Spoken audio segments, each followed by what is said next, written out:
मुलगा मिथिलेश हा cerebral palsy असलेला होता आणि त्याला चालता येत नव्हतं, बोलता येत नव्हतं. मिथिलेश जेव्हा 3-4 महिन्याचा होता तर त्यावेळेस तो मान धरत नव्हता, तरी अजून काही दिवसांनी धरेल असं वाट बघण्यामध्ये जवळजवळ 7-8 महिने झाले.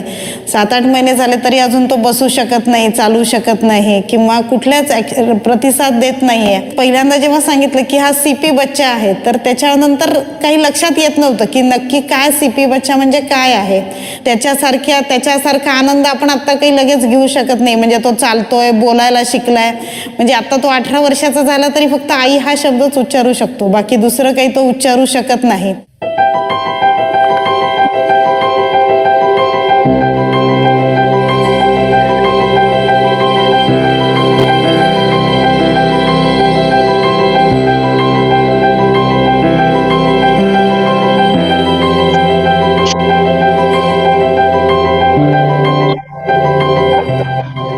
In India, where millions suffer from either physical or mental disabilities, people's reactions to the disabled are still surprisingly regressive, riddled with superstition. The birth of a disabled child in Indian families is still considered as a consequence or bad karma from one's past life. This tear in the fabric of our society is what Mrs. Patil set out to remedy.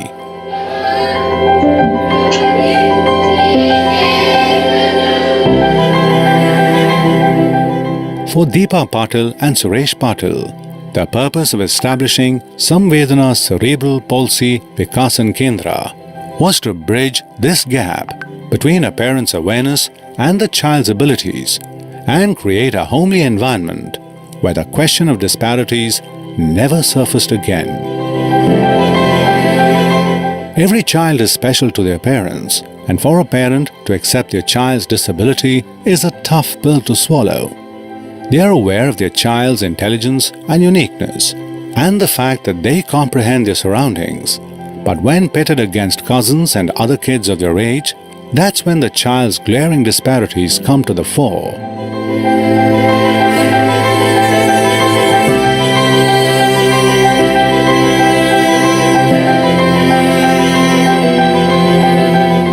Samvedana currently serves 41 students with cerebral palsy, autism, and Down syndrome. Dedicated teachers spend hours focusing on each child as per their grasping abilities, and the children too respond well to teaching techniques.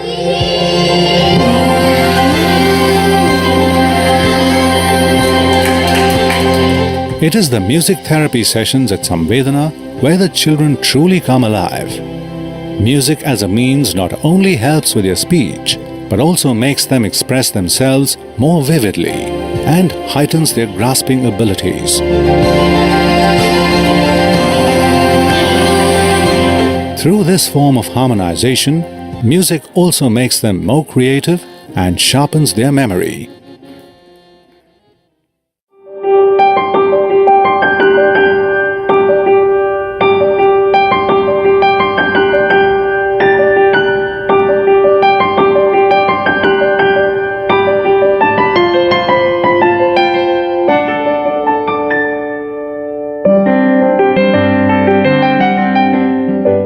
जसं normal मुलं आहेत तसं त्यांच्याबरोबरच त्यांच्यासारख्याच त्यांना पण प्रेम भावना, त्यांच्या पण आवडीनिवडी आहेत. म्हणजे त्यांना पण खेळावंसं वाटतं, त्यांना पण काही गोष्टी शेअर कराव्याशा वाटतात. थोडंसं आपण प्रेम आणि आत्मीयता दिली आणि त्यांना समजून घेण्याचा प्रयत्न केला तर ती मुलं खूप लवकर आपल्याशी ॲडजस्ट होतात.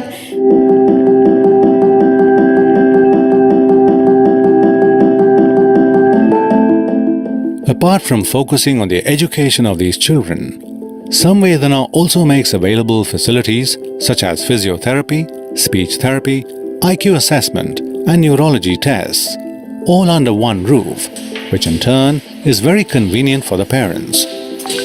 Since the children suffering from cerebral palsy do not follow the growth trajectory of normal children, the importance of exercise and physiotherapy is stressed upon greatly at Samvedana.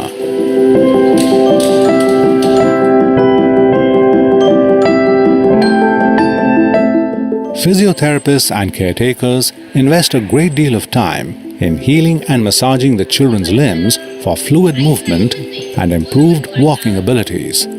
Additionally, specialized equipment and accessibility also makes for efficient caregiving.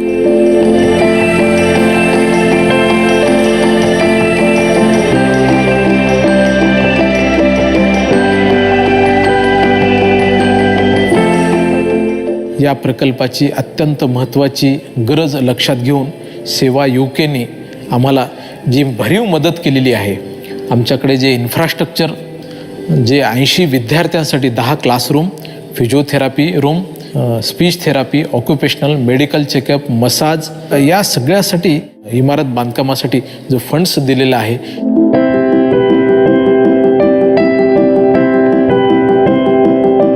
Seva salutes the indomitable strength of those among us who transform themselves despite the odds. Seva International's commitment towards Samvedana is a testimony to advanced modalities coupled with motherly care that offer a life of dignity to the specially abled.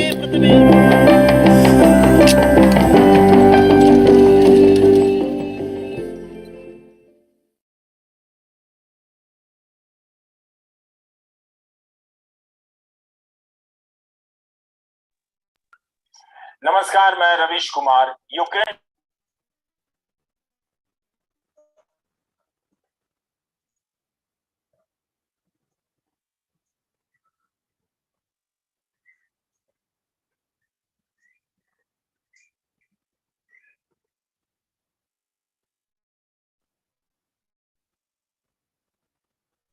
Over to you, Alfaji.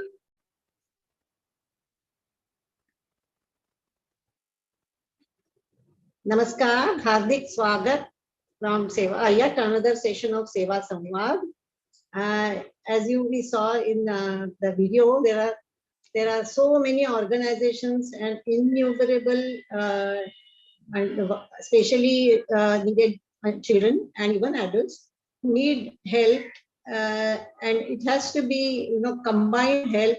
Sewa International has been working towards the help for the unserved and igniting the bhav of seva across Indian for all humans globally. Sewa Samwaad is a platform where all of us can learn from each other's experience.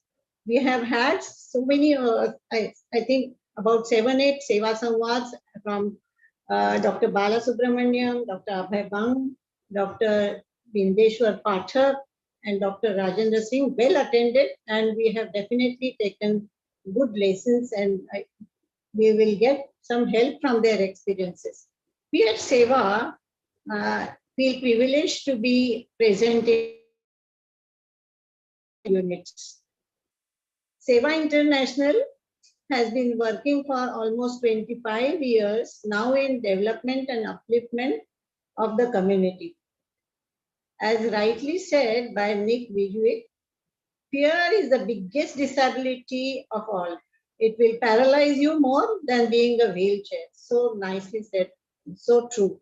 Seva International has always lent a helping hand towards integrating people with disabilities into mainstream society. By empowering them with skills, education, and running special care programs in 3 states, Karnataka, Tamil Nadu, and Maharashtra. Today, we are glad to have Dr. Indumathi Rao. Good evening, madam. With us, an inspiration for me. She is an inspiration for many. She is a founder and regional coordinator of the community-based rehabilitation network, CBR, that works in 8 South Asian countries. She has contributed widely and has in-depth knowledge about building the movement for inclusion of children, for children, adults, and senior citizens as well, with diverse needs across the country and the South of Asia. I welcome Dr. Indumati ji to the Sewa Samwaad and look forward to hear from her. Requesting Manali ji to introduce Dr. Indumati ji to our audience. Namaste all. Thank you, Alkaji. Good evening, everybody. Can you guys hear me? Yes, Manali ji, go on. So, focused on, as we just heard, focused on inclusion, development of all, and especially those who are the most disadvantaged due to disability, aging, or poverty. Our speaker today started her journey ever since she was in college. She's a founder, regional coordinator of the community-based rehabilitation network. I really feel privileged to welcome Dr. Indumathi Rao ji to our Sewa Samwaad. She has been working or providing her seva, I should say, for the mankind for last 38 years. Accredited with various national and international degrees, she is the founder director of Nivedita Shishu Kendra, Nivedita Mano Vikas Kendra, and Seva In Action. She currently holds the position of regional advisor for CBR NETWORK South Asia.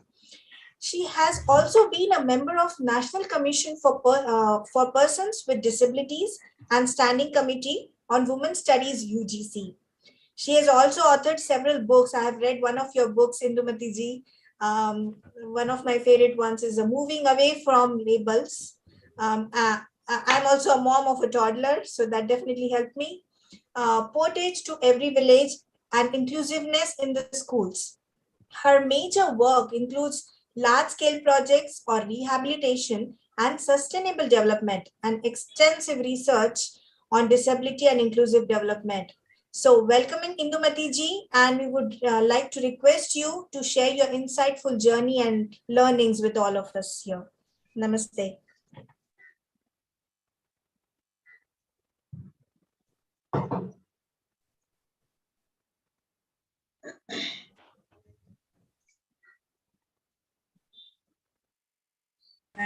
Thank you very much, Dhanyavad.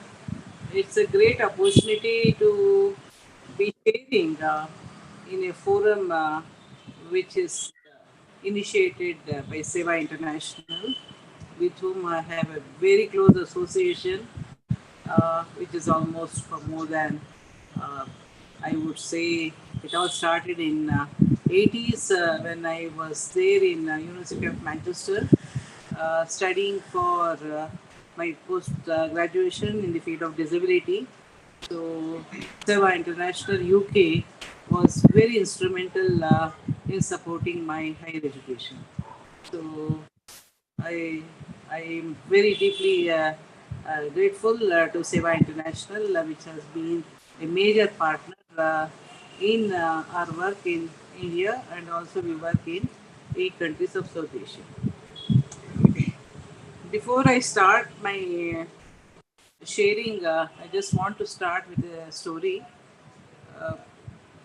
The story which has inspired many people, not just me, many. And one of the stories, there are two stories. One of the story is about God Ganapati. Lord Ganapati asked sage Vyasa, why are you writing so many books? No? You finished Vedas, Upanishads, and Puranas, and then it was Bhagavata, Mahabharata. So he said, why are you doing all this? No? For whom?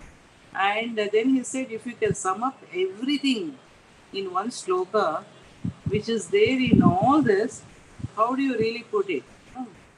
Only Ganapati can ask such a tough question. And for that, Vyasa replied, if I can sum up the essence of all that is written in all the scriptures, in all the ancient darshanas, no? If I can put it and sum it up, I would say the very purpose of life is explained here. And then Ganapati asks, okay, what is the purpose of life? He says, the very purpose of life of human beings is Paropakarartham idam shariram. So there is no other purpose. So the very purpose of life is to be of help to others. That is one story which is very inspiring. Then there is a second story which is very,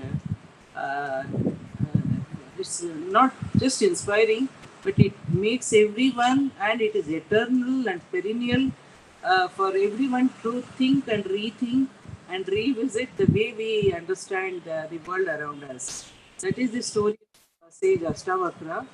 And Ashtavakra Rishi is someone who is very knowledgeable. He goes to the kingdom of Janaka because Janaka's kingdom was known as a kingdom with stalwarts, with the knowledge. So Ashtavakra Rishi decides, let me go and meet all those jnanis in Janaka's kingdom, and he makes a journey and he is the palace, the court of Janaka Maharaja. When all the knowledgeable people in the court see Ashtavakra Rishi, they all start laughing because, as you know, Ashtavakra Rishi had 8 disabilities. That is why he was known as Ashtavakra. So, seeing all those 8 deformities, people who were there, who are very knowledgeable, they start laughing, looking at his crooked physique. Then Ashtavakra Rishi starts laughing at them, and then Janaka says, okay, they are laughing, but why are you laughing? He says, oh my God, I came all the way thinking that you have very knowledgeable people in your court, but all that I see is a set of cobblers who cannot see beyond skin, who cannot see beyond the physical appearance. So why did I waste my time? This is the story which also results in a Savatra Gita. It also speaks volumes, and whenever I read this story is a never-ending story.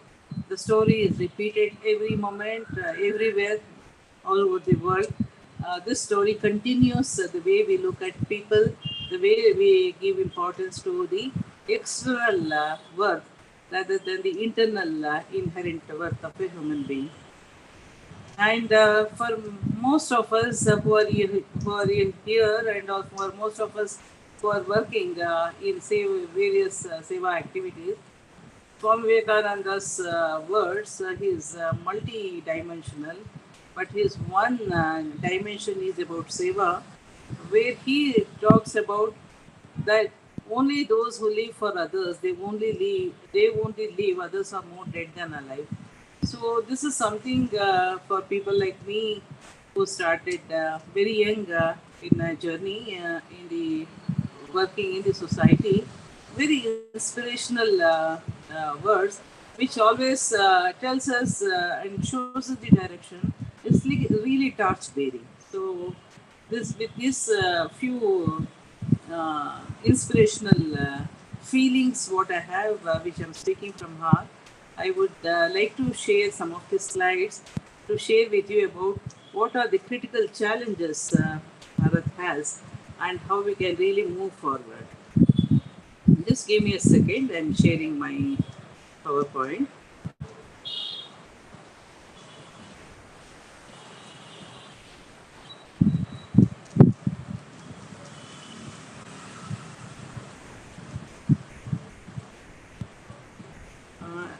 I want the help of organizers to share my PowerPoint. I'm unable to see the icon here. Sure, sure.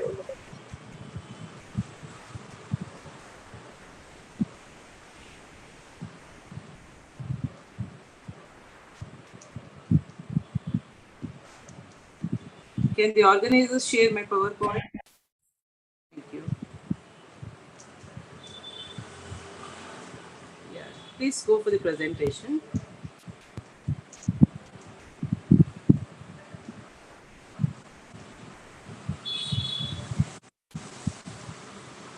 I hope you are all able to see. See, today I'm talking about a philosophy. If we see that as a philosophy, a strategy, if we see that as a strategy, which is now known all over the world, called community-based rehabilitation. And this strategy is developed to achieve the goals of inclusive development. Am I audible? So, the inclusive development, if we understand why we need to talk about inclusive development, we need to understand that there are still people in our society who are excluded, who are not part of the development, who remain in the last row, whatever may be the sector, whether it is sector related to economic development or health or education, housing, water, sanitation, they remain last in the row for various reasons. When we talk about inclusive development, it is not just meeting the individual needs. We are also looking at whether the individuals can contribute to their immediate society and the immediate province or state they live in, and to the nation, and that also at the global level. So we were looking at this inclusion at different levels. So it is not just meeting the individual needs, we are just looking at how a person can meet his individual needs so that he can be helping and contributing to others. Next one. So why do we really need uh, to work at the grassroots level? That is my second question. Kindly move this slide.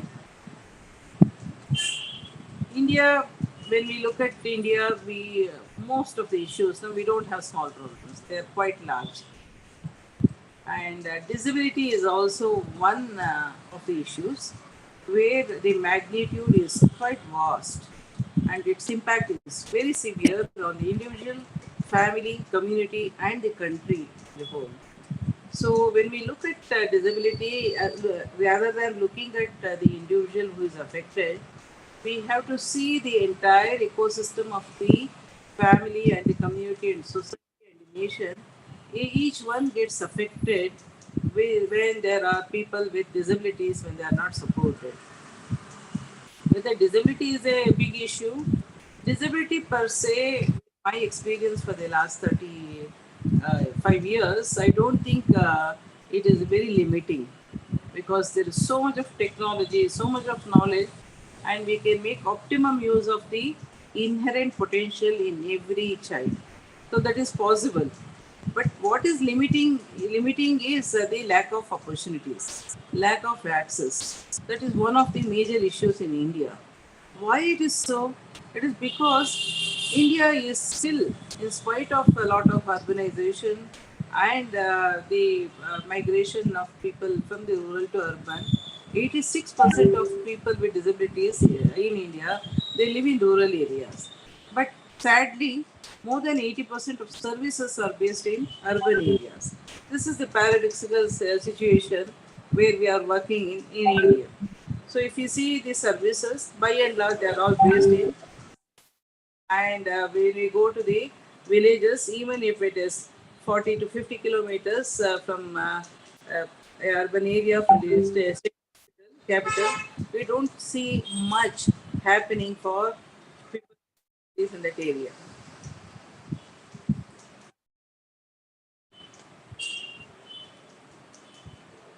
When we when we are looking at these issues, it is very important for us to,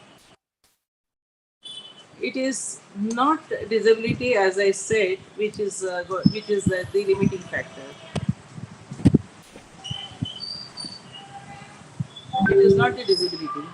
So what exactly is the limiting is certainly the lack of opportunities. That I would say as number one limiting factor in India, and it is a lopsided policies and opportunities that are created, that is causing a much than disability. So is the magnitude of disability is very big in India. I would compare the population of people with disabilities in India is equivalent to the total population of Australia. We are really talking about a very massive number, which is known as a magnitude or prevalence. And there are two terms which is used in disability. One is incidence, the other is prevalence. Incidence data, we really don't have it in India. We really don't know how many children are born with disability because we don't have the data of incidence. We have some data on prevalence of disability, in 2011 census, the government of India conducted a survey, disability survey, where they counted people with disabilities in under 8 categories, and has felt that the number that is there in India in 2011 census is around 2.86 crores. That is about 10 years ago. Now we are in 2022. But India also has signed and ratified many conventions, like the UN Conventions on the Rights of Persons with Disabilities, which is the global convention India signed and ratified in 2006. After that, they re-looked at its uh, legislations and she deleted the older legislation called Equal Opportunities Act, which was known as Disability Act 1995, with a new act in 2016, which was passed by Indian Parliament, which included 21 types of disability, and they adopted something a very different approach. It is known as rights-based vision, where moving from charity, the government of India has now moved to the rights-based vision. So it has a lot of implications. The way we work with people with disabilities, why the need for rights was came from the UN Convention on the Rights of Persons with Disabilities. So now government of India has a very comprehensive legislation, RPD Act 2016. So RPD Act 2016 is something which we need to really look at this act and understand where are these 21 types of people with disabilities. Do we have answers? At this point of time, I would say no, we don't have answers. How many people are there, say, with disabilities? Having said that, I would say that whether we need to do head counting to find out how many people with disabilities are there, our experience for the last 35 years shows there is no need to do that as a prerequisite to do something for them. People can say start services without going for head counting also. So how do we really do that? No, how do we really move around? 2011 census talks about 2.86 crores of people with disabilities, and they talk about 86% of people with disabilities in India. They live in rural areas, in remote rural areas, tribal areas, and a lot of studies shows that majority of trained people are by number they're very small, but even that small number they work in urban areas, and when we go to the remote areas it is a clean slate, there is nothing much available. That situation, if we really look at what would be the situation if we go down the road in the last 10 years. So if we look at the next census is just around the corner, how many people with disabilities will be there, I would say that it is going to be a very large number, because from 7 types now it has gone to 21 types, and the government of India has declared 1.01% population attrition growth, and that shows that the number of people with disabilities have gone up by 10 times, and that 10 times multiplied by 21 types of disabilities, we are talking about a huge number that would lead to around nearly 80 to 90 crores of people with disabilities living in India at present. I don't know where are they, but there are many things that is happening where people with disabilities are included in the mainstream programs, either by default or by design. So any school in the rural area, when we go to the rural school, we see 1 or 2 children with disabilities are already included by default because of the policy of compulsory enrollment. Could you please go back with the slides? Not this one. Yes. So it's very important for us to have the community-based rehabilitation not something which has come from World Health Organization, but when we really look at community-based rehabilitation, all our darshanas shows that we had very effective community where people with diverse abilities, so diverse potential, they all lived together. And basically, Indian society is an interdependent society. And in rural areas, when we look at even the job, we see that everyone had something to do, and people with disabilities got integrated into the rural employment in a very positive way. I don't want to give a very rosy picture. Even among people with disabilities, I see women with disabilities, girls with disabilities, most disadvantaged, really living in a very pathetic condition. That is what I have seen in rural areas. But having said that, it is the family system. The well-knit family system is the major support what we have in India, and community-based rehabilitation has to build on the major strength of the family, the well-knit family structure, and that is available in India, and it is the core value what we have in India to build the supportive system. CBR places with disabilities and families in the driver's seat instead of doing things for them.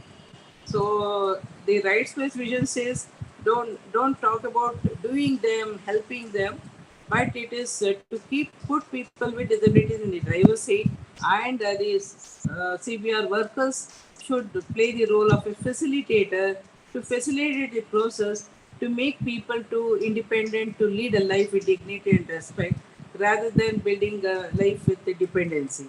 That is what CBR is very enabling process, and that is already there in our ancient stories, our value system.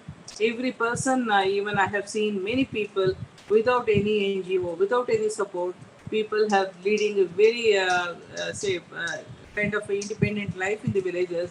It is because of the family system, the well-knit family system and well-knit community. Of course, it is all collapsing because of urbanization, migration, and also the kind of education what was received. People did not stay back in the villages to serve people; they always moved out. So all that has resulted in villages where people who need services they stayed back. Though they are competent to give that, they moved out of the villages. This is one of the paradoxical condition. We need to really look into these issues very seriously. Next slide, please. So, technology, I would say it is the 11th avatar of Mahavishnu. I would say that technology is, whether it is assistive technology, reasonable accommodations, and digital classrooms, all that, and developing apps. Like we have so much of technology, and we have developed something called e-Janani for the high-risk pregnancy management, because nearly about 80% of disabilities in India are preventable. So I was just watching a small video of children with cerebral palsy. If we can address the issues concerning high risk pregnancy, we can prevent cerebral palsy 100%. Why high risk pregnancy? It is a long story. Women are have lower malnutrition, they get married early, they have pregnancy complications, then there is no one to attend to the complicated labor, then we have various conditions that is seen at the time of birth, including asphyxia of the child and low birth weight, premature babies. Some of all these reasons are something which is man-made. So we can really prevent these areas with by working with high-risk pregnancies and see that they get real-time support for them, so that high-risk pregnancy need not lead to maternal mortality or infant mortality or disability. There is a lot of knowledge in the medical science where we can really provide, and we need to now reach out to rural areas to see that children get that support. It's very, very important that women, from the especially on the socially economically disadvantaged section, they have a very healthy pregnancy and a healthy delivery, and the child is completes in 9 months, and early support in the first 1,000 days, which is very, very critical for the child, is given. So all this is possible when we interface with the technology. So we have many such ideas of using technology, but India still has a long way to go to use assistive technology in schools, in workplace, reasonable accommodations. We still have a long way to go. We should give a lot of focus on that. Next slide, please. We have been working with universities for one reason, because adequately trained and rightly oriented human resources is the backbone to provide any services in India. It's very, very important that we work with universities and develop human resources who are committed and who are competent. I would say just mere commitment is not enough. We need both committed and competent people. That is why CBR is spending a lot of time on working with many universities in India and also with other universities like University of Washington in Seattle, Northampton University, and we have Uppsala University in Sweden. We work with many universities because we want to learn and take all that knowledge to our children and the community at the grassroots level in our country. So, Center for Disability Studies and Inclusion has to be started in all the colleges and universities. And we are very happy that National Education Policy 2020, I am also part of the Ministry of Education, their advisory board. So it is one of the very progressive policy that has come. For the first time in the history of India, disability is included as an integral part of educational policy. The chapter 6 of NEP completely devotes on, say, disability and the other socially economically disadvantaged groups, and the core theme is inclusion, inclusion, inclusion. Because setting up separate services for separate sets of children is neither feasible nor acceptable nor sustainable, because at some point of the day they have to move to the mainstream society. So the earlier we do it, better it is. So that is the focus, and NEP comes with a very strong focus on equitable inclusive education in chapter 6. And also NEP is very important because it also talks about early childhood intervention. Early childhood intervention, especially with children with disabilities, is very important because we can prevent most of the disabilities, secondary disabling conditions, by starting early. How early? I would say even at the time of birth. And now we are also looking at before birth. The earlier we start, the better it is for the child, because we can make optimum use of the residual potential that is inherent in every child. That is something the design of it is a cosmic design. But we have technology on how to make optimum use of the potential, residual inherent potential in every child if we start in the first 1,000 days of the baby's journey. Even going 3 years is too late. So it's very important to start as early as possible. And for that, we have developed an app called CBR Portage app, which is also available in all Indian languages. So Portage, those who work in the disability, they must be knowing. It's a program implemented in 142 countries, and I have Indianized and ruralized Portage, which is available in all Indian languages, and we do a lot of training the parents and also the middle level personnel to understand Portage and to work in rural areas. And the courses, we are developing a lot of courses for the universities like curriculum. We have Swayam portal, and there we have a course for engineering students who are in third semester to understand the assistive technology and use it so that they can develop designs which is relevant to India, because most of the assistive technology assisted devices in India, they come from outside, no, not made in India. Either it comes from Germany or Korea or China. So it is very, when we have a large number of Indian engineering colleges and IITs. That is why we work with All India Council of Technical Education, AICTE, and now we are training the engineers to understand the technology so that they develop assistive technology which is relevant to India, relevant to Asia, which is also beneficial to them because that is a new career opportunity for them. Gender inclusion, I must say that this is one of the areas where we need to really pay a lot of attention.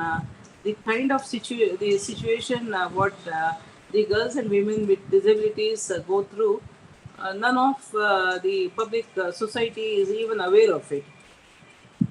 Sometimes when I share what I have seen, it is people say that it's very disturbing. I have seen late Sister Sushma Swaraji crying when I shared some of the stories in my study on the equity to women with disabilities in India. A very pathetic condition. They are tied in a cow shed. They are fed with 3 days old food, and they have no clothes to wear.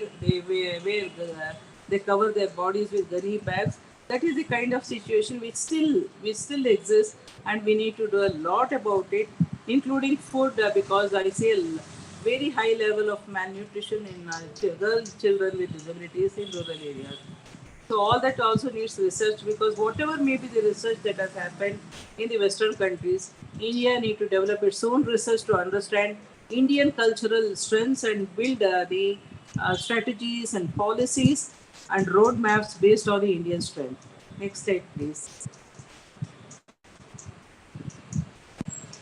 The government has a very big role to play. So NGOs, we are very small role. I always say that we are a small fish and the government is a big shark. I don't, it is not meant with any offense, but they have the power. They are the policy makers. They can change. They can bring a major impact in people's life across the country with proper policies and proper implementation. So working with say governments is very important. It really very it gives very high dividends because in Karnataka we have a good experience of working rural development and panchayat raj department, where they have come out with the guidelines to spend 5% of development budget for people with disabilities. So I am helping all the district commissioners and jilla panchayats to prepare roadmaps. I was surprised to see that we have 3 to 4 crores in every district that could be used for inclusion of people with disabilities. So it is not just we don't have money, but ideas and strategies, linkages, networking is missing. We have to give a lot of focus on that. Public policy, pathfinding effort. So if we have right policies, which is deeply rooted in Indian culture, Indian economic conditions, and Indian inherent values, it will work. But bringing ideas from other countries may work or may not work, because those ideas were conceived for those countries. So it is not that easy to take an idea from some country and put it into some village in India and expect wonders to happen. It won't work like that. So it has to be tailor made. I always give an example. The rehabilitation is like it is not like going to a mall and buying a shirt and you just ask for large or extra large, small. But hello, can you hear me? Yes, Indumati ji. Yes, we can hear. We can hear. Go on, please. Somehow the wearer adjusts to the size shirt, but rehabilitation service is like a tailor-made garment. I give an example of a ladies' tailor, where women are very particular about how a blouse should be stitched, and it has to be stitched as per the need. That is known as equity. It is tailor-made. Unless the rehabilitation support, rehabilitation policies, they are tailor-made to meet the country's needs and the individual needs, it is not going to work. So it is very important to have the policies which is relevant to India, programs that is relevant to India, strategies that is relevant to India. Next slide, please. Next slide, please. Yes, just a moment. When I talked about this roadmaps, why we need to do hand holding to the government? Uh, this is something which we have realized for the last 35 years. Government also needs a lot of support from people like us. So we need to do a lot of coding, helping them to prepare roadmap, helping them to implement all that is required, because government is just it is made up of people like you and me. So they also need a lot of support. That support has to be given by NGOs, by seva organizations, and that we need working in close partnership with the community, with families and the government. That is something which is going to be a real game changer for the country, where we have to work in close partnership with the government, not just receiving grants and implementing their ideas, but influencing public policies that really works for people, that is really people centered. Next slide, please.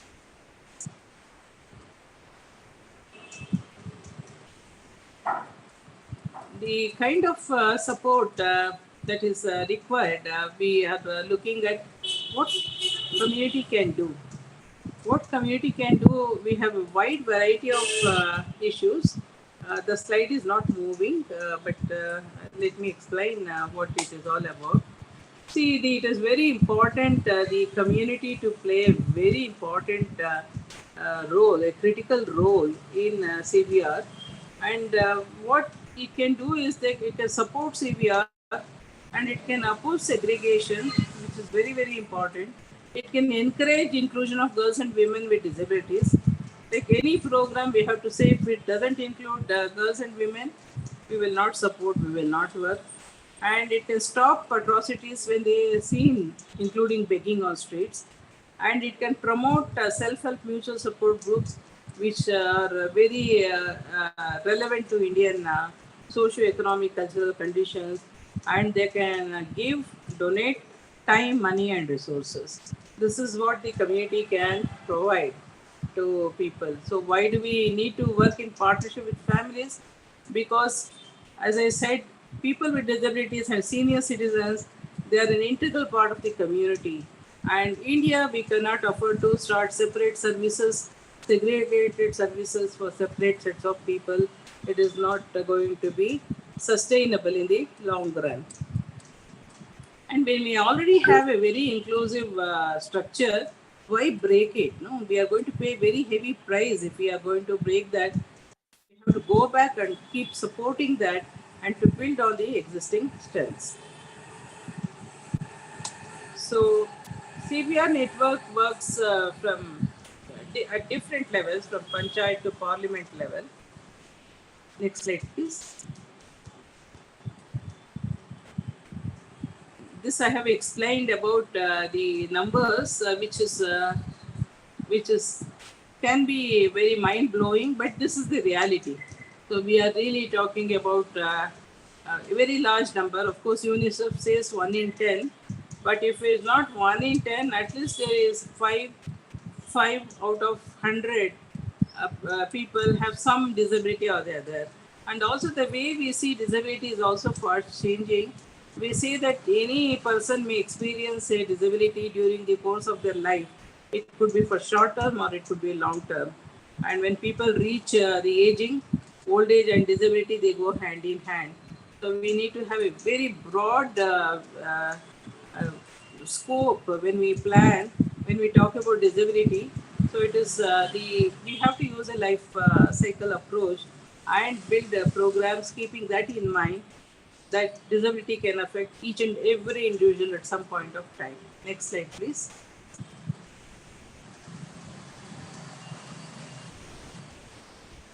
Next slide, please. So CBR is essentially a grassroots level revolution, a grassroots level reform.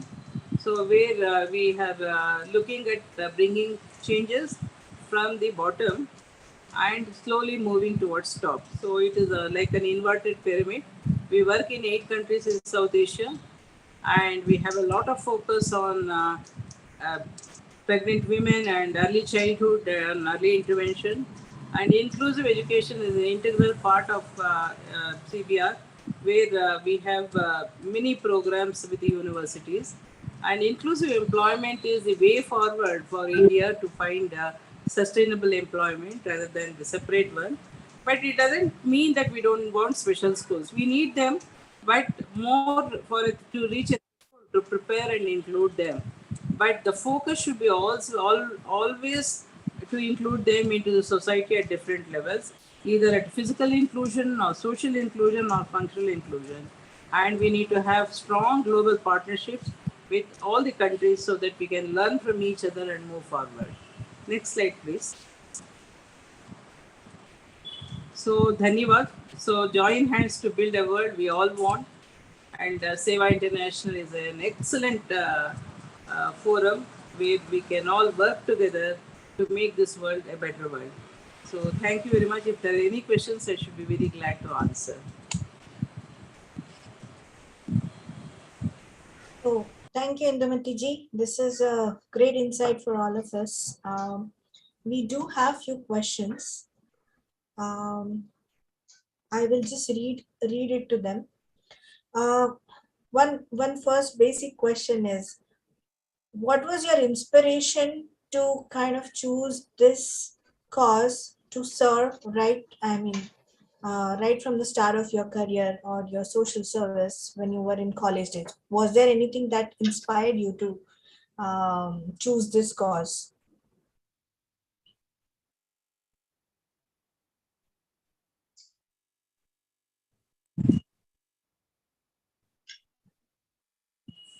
I come from a very strong, background of RSS, Rashtriya Swayamsevak Sangh, and I was very one of the first few persons, the Mahila Karyakartas of Akhil Bharati Vidyarthi Parishad. So I was initiated very early with ABVP. So I'm still connected, though I'm not a student.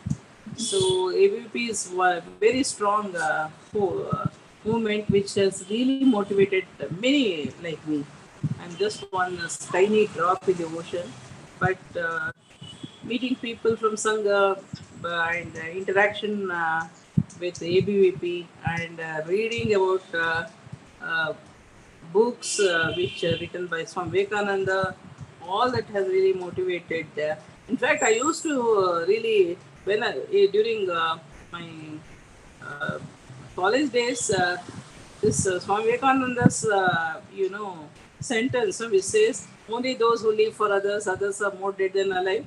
I used to feel that he wants me every day, like better you do something, So this is the way I was brought up, and I have a very close link with Rashtriya Swayamsevak with their projects, and very closely involved with all that. Thank you. Great. So we have one more question for you, Indumati. So we see that currently in India, there's a lot of infrastructure which is not friendly for our special need disabled people, especially senior citizens or even kids. So is CBR network trying to push for any policies for government to or anything that makes it mandatory for everybody? I mean, not just government bodies, but every public body to have those things, I mean, all the infrastructure available for everybody for this to be inclusive.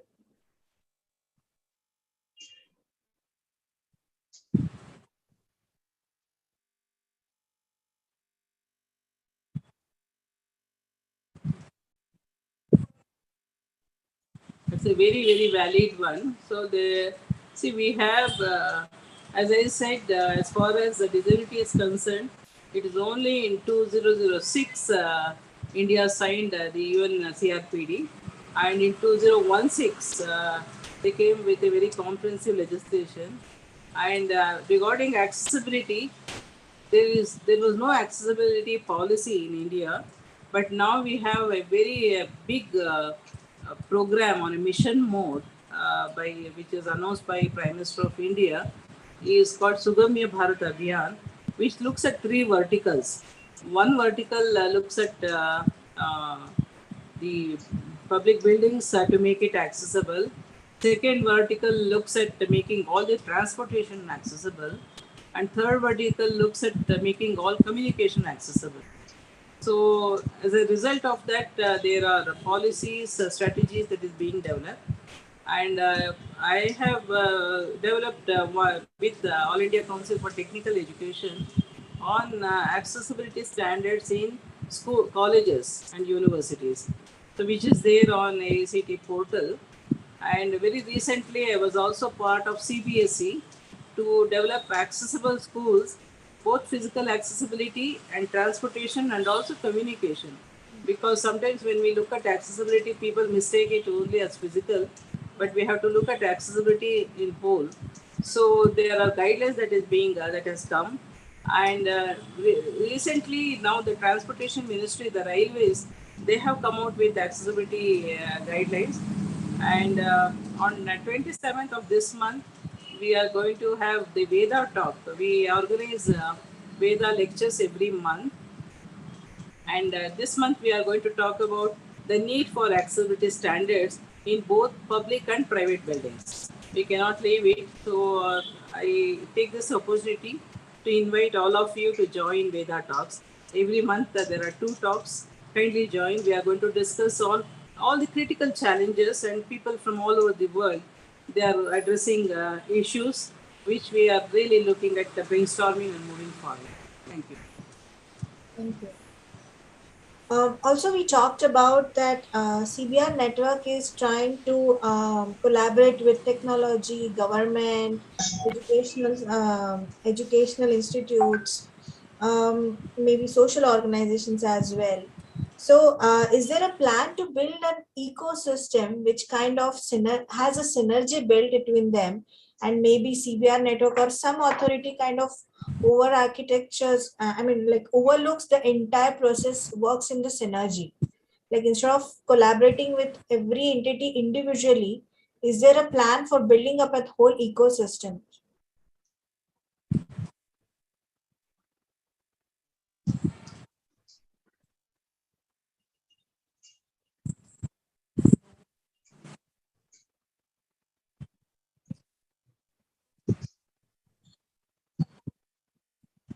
It is a little difficult to speak for India as a whole, but as you know, the NEP, National Education Policy, we have developed draft guidelines, which is not yet, is seen on public domain, where we are looking all the aspects what you mentioned. So how to build a strong ecosystem so that the changes are there and sustainable and also relevant. So, because policy is a pathfinding effort, just having a policy is of not much use. It is like having a Google map. Just having a Google map will not take us to our destination. Either we have to walk or take a cycle or ride a car, and then we have to fill the fuel. Otherwise, having a map is no use. We can just say, "Oh, we know the way," but what is the use unless we make effort to reach the goals? So the NEP is like that. No, we have an excellent pathfinding map, but there has to be guidelines. Even guidance is not sufficient. There has to be roadmaps. Then there has to be implementation. There has to be a lot of support system and monitoring. So it is a continuous process, and it needs a very vigilant government and also vigilant society, especially parents. They need to know their rights and see that ask questions, and we need to enable parents to know that what is that is required for children with disabilities, because just attending a school for 10 years and then after school the child sits at home with no job, with no social inclusion, then what is the purpose of sending a child for 10 years, 10 long years? Even I'm talking about children with severe intellectual disability. I feel it is so important. Inclusion is the mantra. Unless children are included into the society at different levels, just running a special school for 10 years, it is not going to help. So we need to have a deeper understanding. And learning stations is something which is going to play a very big role, which is multi-utility learning stations. We call them as Nandagokala learning stations. And Karnataka, we are helping a lot, and Andhra Pradesh is also having a lot of interest, and Tamil Nadu is also looking at expanding CBR. So southern states are little different, but we are also working in Nagaland and Bihar and Delhi. So you will be seeing a lot. Please visit our website called Inclusion Bharat. Inclusion Bharat is a single window system to get A to Z information on disability. And there are two characters which we have created. One is Veda, that is on virtual education. The other is Tina. The Tina is towards inclusion and networking. One can get all the answers related to disability. It could be parents or teachers or researchers or politicians, policymakers. They can get it. Kindly visit our website, inclusionbharat.org.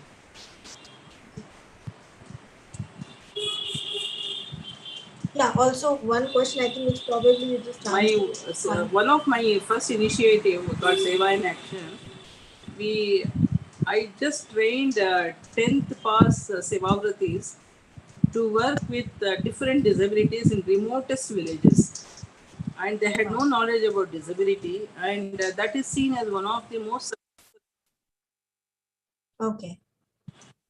And Yes, you mentioned that like family so plays it a is very possible to train parents, grassroots level workers, train volunteers. So we don't need highly qualified people. No? There yeah. are different levels where people can make a significant contribution.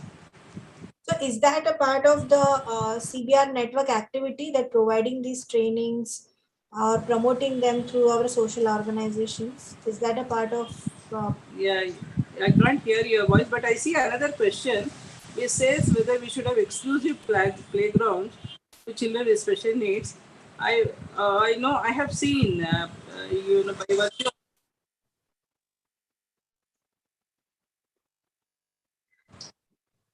okay. So how do can you hear me Yeah, now? CBR network is basically we do a lot of networking, working with other organizations while working, but we want to spread out. No, that is why we work in Jammu, Kashmir, in every nook and corner of the country. So we work.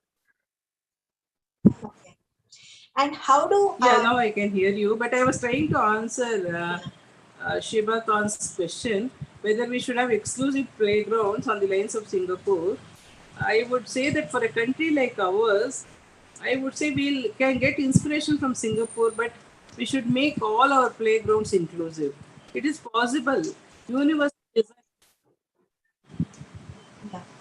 Universal design is something which is the key, and we need to focus on whatever we do. It should be based on universal design. Whether it is whether learning materials or textbooks or playground materials, whatever it is, we have to follow the universal design rather than exclusive designs. Because in India is not exclusive.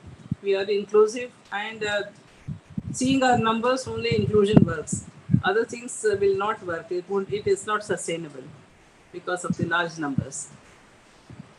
Yeah, sorry, you were asking something. I Yeah, just so there's wanted to one more complete question. my response to No Shiba problem. Khan. So please go ahead. That's completely fine, ma'am. So how do common people contact CBR network? And I Can you think you repeat already it because answered data and it was not audible? can you hear me now? Can you hear me now, ma'am?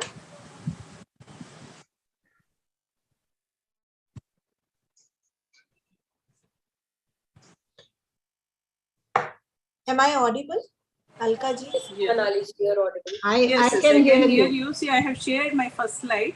Inclusion Bharat. Yeah, Inclusion Bharat. No, the first slide. I have given my address, contact details, and the web portal. It is a to Z solution. Yes,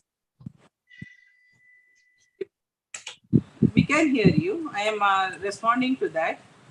Uh, I have shared the contact details on slide one, and also the portal Inclusion Bharat, which is a single window.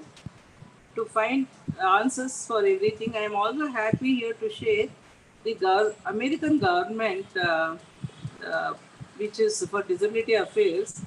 They have given us permission to use some of the resources that is there in ASEAN, which we have taken for Indian situation. So that is a wealth of resource on accommodations, reasonable accommodations, which gives ideas to the employers, to schools, families, how to help children, what kind of accommodations. All that has gone into Astina. Please visit the Inclusion Bharat. Okay. One last question I I'll have be for you. sharing the invitation to the Sewa International contacts what I have. But I would also like you to visit the website and please feel free to join us. Um, As I said, my entire work, my study, learning. Absolutely, ma'am.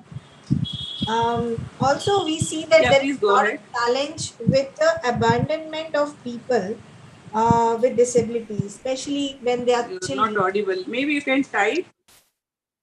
I think there is a lag, ma'am. Maybe you can hear it in a minute. You can type. I can read. Yeah, read the question. Okay.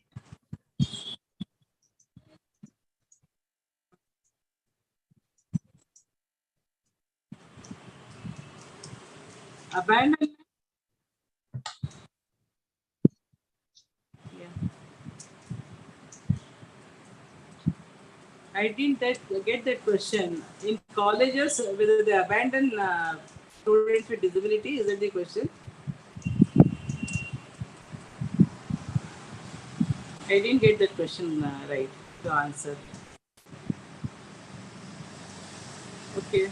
See, every society will have these minor aberrations, but the reality is nearly nearly 98% of people with disabilities they live with their families. That is the reality. 2% aberrations happens, but I am not saying that 2% we should ignore. We should do something about it. But seeing that as a common trend in India, that is very wrong. So we need to really look at the 98% and see that those families they give support to people with disabilities so that they stay back and they're fully included in the society. The 2% who have been abandoned, we have to make effort to put them back into their families and back into the society. And my experience shows when people send children to urban areas like cities from rural areas, they think they are sending them to get better education. They are not even aware that child is ending up in an orphanage, Oh. so or in a home for abandoned. So whenever we did the studies, many children we could trace back the families and put them back to the families and community. So we have to have a deeper one because see, parents are parents, whether it is me or you or someone, we all care for our children. We don't want to abandon children. Someone says there is a better facility in Mumbai, please send. Then they send. So it all starts like that. So we need to really look into those delicate issues and see that the best place for the child is the family. There is no other place. We need to convince the family, and the best possible support should be available at home, and that is where CBR plays a very big role. So giving them false hopes, bringing them to cities, they are not. That is not the way forward. We have to really see that how do we really build the families and the support system. Okay. I hope I have answered that question, Yeah. which is a very critical question, but it is not as serious as it is projected in the media or by others. But the problem exists. But a large number of people they stay in their families. That is also a fact. Okay. All right. So off to you, Alka ji. Yeah. So that was most wonderful talk I have heard on a very difficult problem I that was we. wondering whether I should go a little deeper into the issues concerning aging and women. So, aging, I would say in India. Can you complete the sentence? Yeah, please go ahead.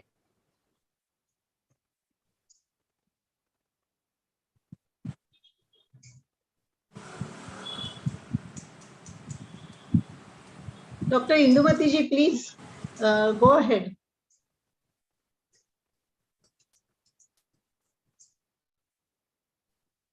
I think she gets blocked intermittently. I think there is a little lag, Alka ji. We can let her go. Go ahead. Can you hear us, Indumati ji? I was trying to share the other two critical issues which I really want, the two issues which I want to bring that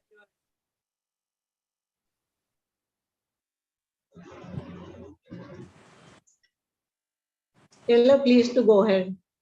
yeah, I can hear. Yeah, there is just a lag, Alka ji.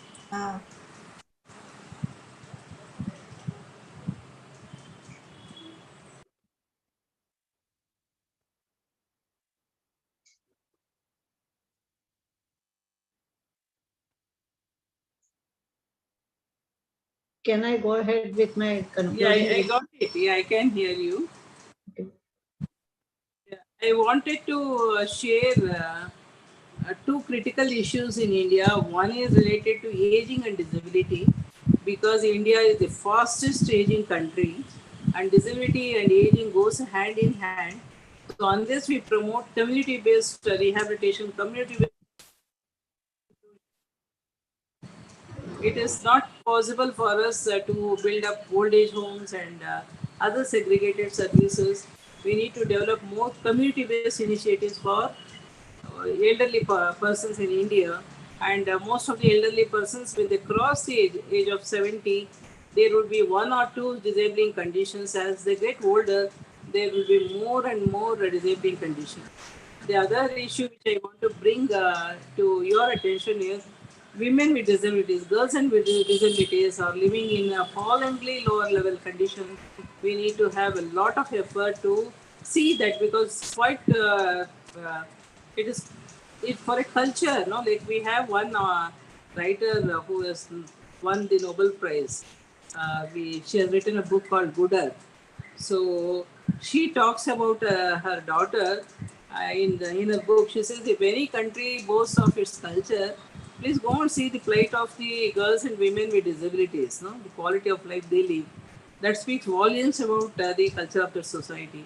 It is very much true. I feel it can be seen as an indicator to see that the girls and women with disabilities in Bharat, they lead a life with dignity and respect. That we all need to work a lot. So these are the two areas where I request all of you to pay attention. And for the early childhood and pregnant women, unnecessarily we have losing women in the during the childbirth, and we have children born with disabilities because of neglect. All that is preventable. We should really make efforts to ensure that we don't see the same in India if we go down the road in our 10 years time. Dhanyavad.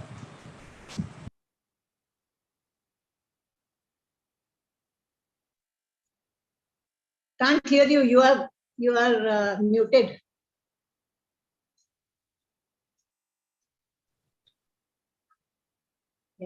Yeah, go ahead, Alka ji. Thank you, Indumati ji.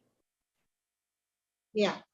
So, Arundhati ji, it was a fantastic lecture and it was really overwhelming. And the thing is, I felt bad about is that ignorance about the CBR, the community-based rehabilitation that you are heading. And I felt very bad that I have been associated with a lot of NGOs who are working in Maharashtra at least, who are working for old age people also, and for the differently abled children.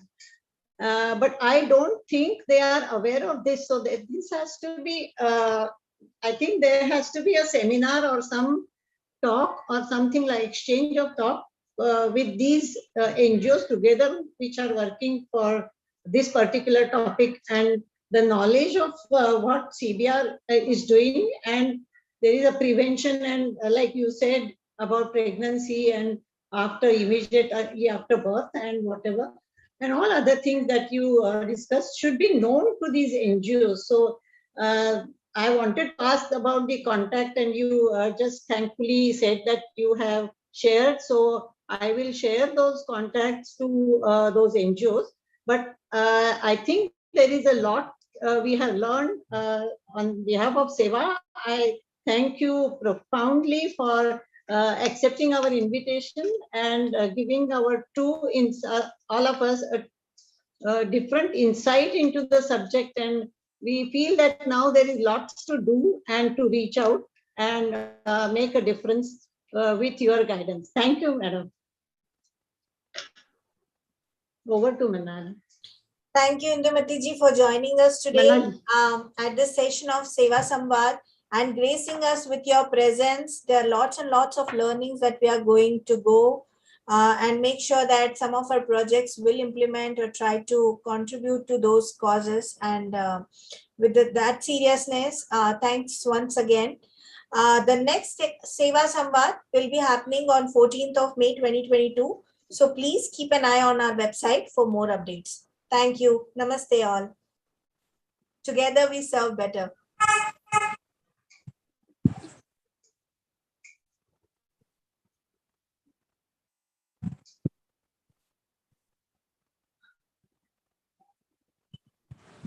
Thank you everyone for joining. I'm now going to end the session. Thank you once again. Thank you Indumati ji, thank you Alka ji, and thank you Manali ji. It has been a really great session. Thank you all. I look forward to see you. Thank you very much. Thank you very much. Thank you. I have pasted my link. Please visit Inclusion Bharat. Yes, I